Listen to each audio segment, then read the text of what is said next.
GameTout!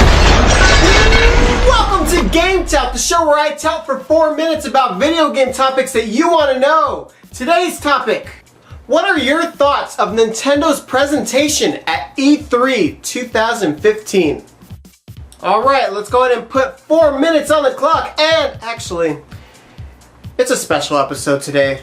We're talking E3, so since we're talking E3, I'm not going to need this. I'm just going to put on a stopwatch just to see how long I'm going. But I'm actually just going to not time this, and I'm just going to talk about what my thoughts are on Nintendo's E3, because it may take a little bit more than 4 minutes, because let me just get into it. So, obviously, before we go into Nintendo's portion, obviously Sony was definitely the winner of E3. If it's a competition, Sony definitely did a really good presentation. Microsoft did pretty good also, but I thought Sony nailed it. They were showing game after game of quality. Like if even if you don't like every game that's on their system, they have a variety of it, and most of them are really good, good quality. So, I applaud them for that. Good job. And I actually really like the whole. Even though when Rare showed off the banjo face and stuff, I was like, oh my god, a new banjo.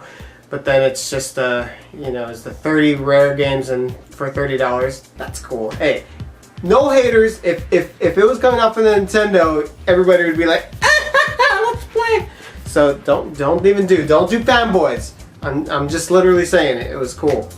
But yeah, Nintendo's.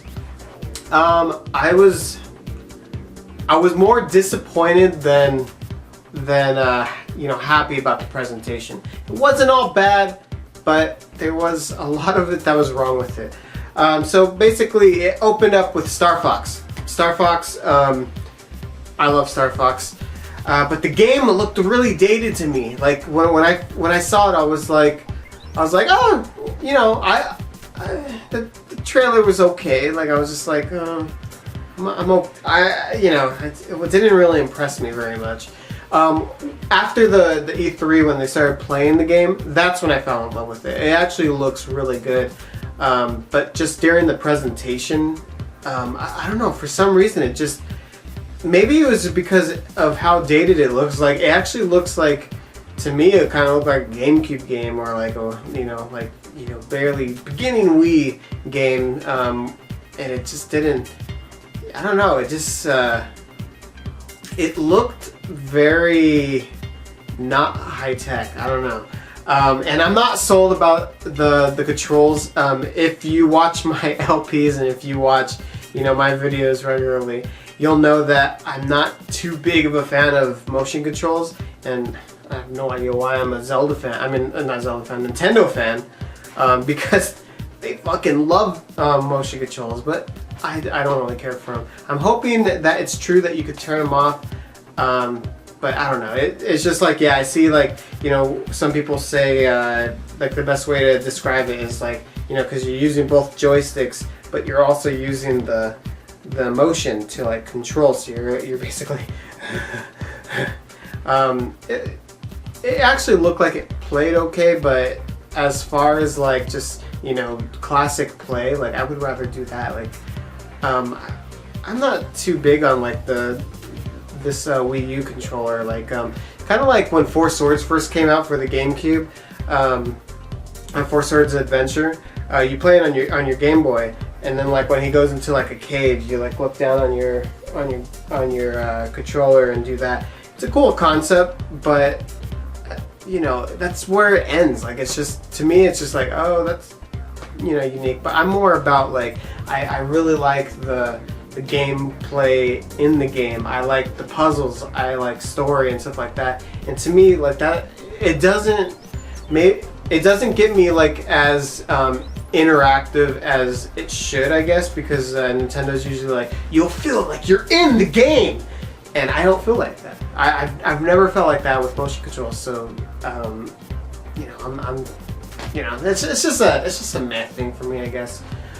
So anyways, when I saw actually people play it, it looked better than I thought. But I'm still not like. It's weird. Going into E3, I was really excited for Star Fox, and now I'm not. So that's where I am with that. Well, I'm not excited. I'm just not as excited as I was. Like, maybe it's not. Maybe it's because it's like it's not a game that I'm like. It's like, yeah, I got Star Fox and you didn't. Like we can't, like us as Nintendo fans can't rub it in the faces of Sony because it's not one of those like huge things. And I'll get to that a little bit later. Yoshi looks awesome as always. It looks. They've been showing it for quite a while, and I just want my hands on it. One thing I don't like is like, what is the release date coming out like months before, everywhere else except the U.S.? Dang it! I really want to get that game. So we're getting it in October, U.S. But that's a good game. There's no complaints with Yoshi. Zelda. It looked okay. So one of the things is, I like Four Swords, but to me, it doesn't feel like a Zelda game. Like whenever I did like a top 10 Zelda games or something like that, like it never like occurred to me, oh, Four Swords deserves to be in this, because it doesn't. It feels like like it's basically like, oh, it's a stage and you're doing this and it's competitive and stuff like this. This one actually looks like it's more like you need to do the puzzles in order to do that.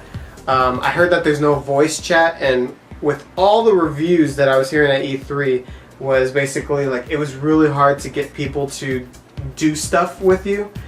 So like you have to talk to your partners like, oh, come on, you have to be over here, come over here. But there's not going to be voice chat. So what the hell, Nintendo? They're so behind online. So yeah, so it looks good. It's just I rather do it single player, and I know you can play it single player, but that's not how the game's designed to play. That's kind of like playing Resident Evil 5 and saying, oh, you can play it in single player, but it plays like a co-op game. Like like you'll still have to basically go like, oh, Link, come over here, Link, stand right there, Link, do this. Like you're still, there's still moving parts and stuff, and it's better to be played online co-op. I'm gonna have a fun time with it. But as far as like, like I can already tell the storyline and stuff like that, it's gonna be shrunk. Like it's not gonna be as good as it should be. One thing that I was kind of iffy about was the whole Legend of Zelda Link dress up. Like he just dresses up. That's, I don't know. To me, this feels like it's more like Animal Crossing. It's more like like it works like in a universe with other franchises. But Zelda, I'm more like I like the masks because I compare it to the masks, but like dressing up, I don't know. Like to me, it's just not Zelda. Like I wish it was more like Zelda-like. So, but it's not a bad thing because basically, like depending on what you wear, it does stuff in the game. So kind of like the masks in Majora's Mask, I think it's pretty cool. But it's just like the whole concept around it. It's not something that you want to go like, oh, you should see the new Zelda game. You can dress up like a girl in it, and then they're gonna be like, oh, you're Linkle, something, whatever. Okay. Anyways, dressing up. It's not like something you boast about. So yeah, but I give it a thumbs up. It's gonna be a good game. It's just not gonna be, like it's not like, oh, it's a Zelda game. Like it's just, it's a co-op Zelda game. That's cool. Like, so hey, we all wanted the Four Swords, right? So we get a little bit of it, except it's only 3 of them because it'd probably be way more pain in the ass to communicate with 4 people when you can't voice chat. Oh my god. So anyways, what else did they show? Everything else was kind of like not forgettable, but it was just like it was there. What was the other one? Metroid. That's what I wanted to talk about. Man, was that a disappointment. So my prediction was a little bit right. They did announce Metroid. totally pull my hair out thing, but so basically I just want to touch up on, obviously everybody's mad because it's obviously not a Metroid game. It's obviously a game that they like had, and like they just like tacked on the Metroid name because hey, you're in space, and hey, it's a shooter. So basically it fits in the Metroid Prime era. So to me that's what it looks like. The creator's kind of like he's trying to pass it off like it's you know, it was built as a Metroid game, and this was the idea that he had and stuff like that. But to me, it doesn't look like that. It looks like a tacked on thing, kind of like how they did like Dinosaur Planet, and then basically they went, hey, your main character is a fox, you should put Star Fox in this and call it Star Fox Adventures. Like, that's what it looks like to me. I actually think it's going to be a little bit damaging because people are going to see the Metroid Prime name and want to get this game, or you know, like me, I'm excited, you know, Metroid Prime, and then I see it and I'm like, you can play soccer in it? Like, what? So to me that's damaging because now I don't want to get the game at all because, you know, because of that. And I probably would have gave it a chance, but now I don't want to play it now. Like, and that's, you know, it's selfish for me to say it, but it doesn't look interesting to me because now I'm thinking, oh, I want to play Metroid and like grapple beam and, you know, be alone in a world. But oh no, this is 3 co-op player. No, that's not Metroid to me. So immediately my vision of Metroid being alone, and you're Samus, you're trying to, you know, find items and, you know, stuff like that. To me, it just killed that. So it doesn't mean anything to me. So, you know, to me, it's a thumbs down. I don't really care for the game. Maybe later if they show off more gameplay on it, maybe I'll get a little bit more excited. But as of right now, I'm not interested. The only great game that they showed was Mario Maker, Super Mario Maker. So that game is just gold. I love the game. They could show it all day long, and it's going to be so exciting. I'm super excited to play it. I'm still hoping that they're going to have like a good way of like having you share your levels to other people. Especially like, say for example, if I make a level, I want all you guys to be able to play them and not have to like, you know, register your friend code and do like that. But I doubt they're going to do a system like that. So we'll see what happens. I'm hoping that they're going to do, you know, a little bit better on like how they're going to do that. But I'm guessing that they're not going to do that because they're going to be too afraid of people making penis levels and stuff like that. But I also heard this is off topic, but I was reading something. Apparently that they're not going to have a direct upload from to YouTube on the game because they don't want people to watch it. They want people to play it. So I'm actually a little scared that now I won't, like, are they gonna like block content from Super Mario Maker? Because I think being on YouTube is gonna be the biggest advertisement for them, because basically, you know, people are gonna be like, oh, you can do that in a level? Oh, let me try.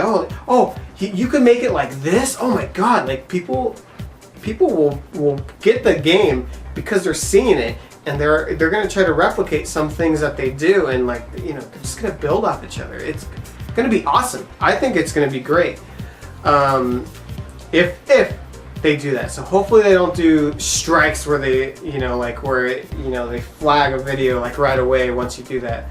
I think that would be very, very bad news. I'm going to wrap it up a little bit because I see that I kind of put the timer, so because they're getting a little bit long.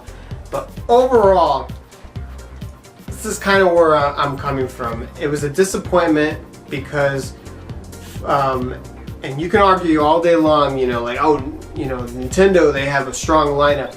When you put it against like Sony or Xbox, You know, like you know, say for example, you go like, oh, we have Star Fox, but then they're gonna be like, well, we have Battlefront, and we have Kingdom Hearts 3, and we have Final Fantasy 7.